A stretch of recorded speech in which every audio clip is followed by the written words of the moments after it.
जमीन के अंदर से निकल आया एक 15 फुट का रिब केज और आज तक कोई नहीं जान सका कि ये किस क्रिएचर का था।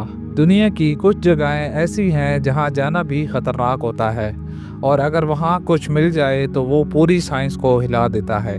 ये पुरस्रात दरियाफ्त साउथ अमेरिका के इलाके पैटागोनिया की एक दूर दराज वादी में हुई। ये वादी आम इंसान के लिए तकरीबन अनएक्सेसिबल है और यहाँ पहुँचने वाली सर्च टीम सिर्फ एक जियोलॉजिकल सर्वे के लिए आई थी। किसी को अंदाज़ा नहीं था कि ज़मीन के अंदर एक ऐसा राज छुपा हुआ है जिसका जवाब आज तक किसी साइंटिस्ट के पास नहीं। जोन टीवी की वीडियोस में एक बार फिर से खुशामदीद। ज़मीन की सफाई शुरू हुई तो इब्तिदा में एक आम रॉक फॉर्मेशन महसूस हुई, लेकिन जैसे जैसे मिट्टी हटती गई एक गैर मामूली स्ट्रक्चर सामने आने लगा। चंद ही लम्हों में वाज़ह हो गया कि ये कोई आम चीज़ नहीं। ज़मीन के अंदर से पसलियों का एक मैसिव रिब केज निकला जो तकरीबन 15 फीट था और इसकी जिसामत ऐसी थी जो इससे पहले किसी फॉसिल रिकॉर्ड में दर्ज नहीं।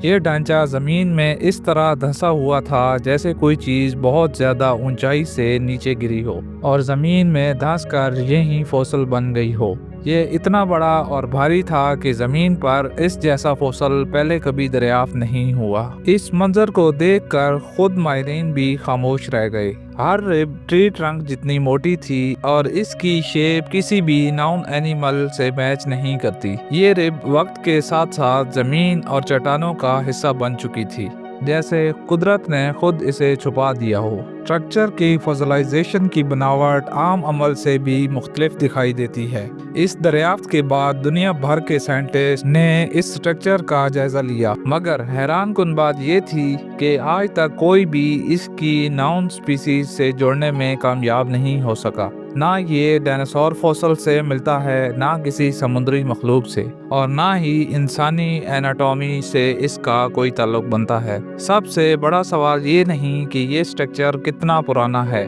बल्कि असल सवाल ये है कि इतना बड़ा सीना आखिर किस मखलूक को दरकार था। इस दरियाफ्त के बाद इस जगह को मुकम्मल तौर पर सर्च जोन करार दे दिया गया, जहां मुख्तलिफ मुल्कों की रिसर्च टीम्स और साइंटिस्ट मुसलसल काम कर रहे हैं। इनकी तहकीकात सिर्फ ये जानने तक महदूद नहीं कि ये स्ट्रक्चर कितना पुराना है, बल्कि असल तवज्जो इस सवाल पर है कि ये चीज़ इस दुनिया की है या किसी और दुनिया से यहाँ आई है। जिस अंदाज में ये रिब के ज़मीन में धंसा हुआ मिला, उससे साफ जाहिर होता है कि ये किसी बहुत ज़्यादा ऊंचाई से नीचे गिरा होगा, क्योंकि इसकी हड्डियाँ ज़मीन में गहराई तक धंस चुकी हैं। हैरान कुन बात यह है कि इसके इर्द गिर्द कोई पहाड़ी, चट्टान या कुदरती साख मौजूद नहीं जहां से ये फिसल कर या गिर कर यहाँ आ सकती हो। ये तमाम हकायक इसके ओरिजिन के हवाले से सवालात को और भी ज़्यादा गहरा कर देते हैं और साइंटिस्ट आज भी इस पुरस्रार मखलूक के असल राज को समझने की कोशिश कर रहे हैं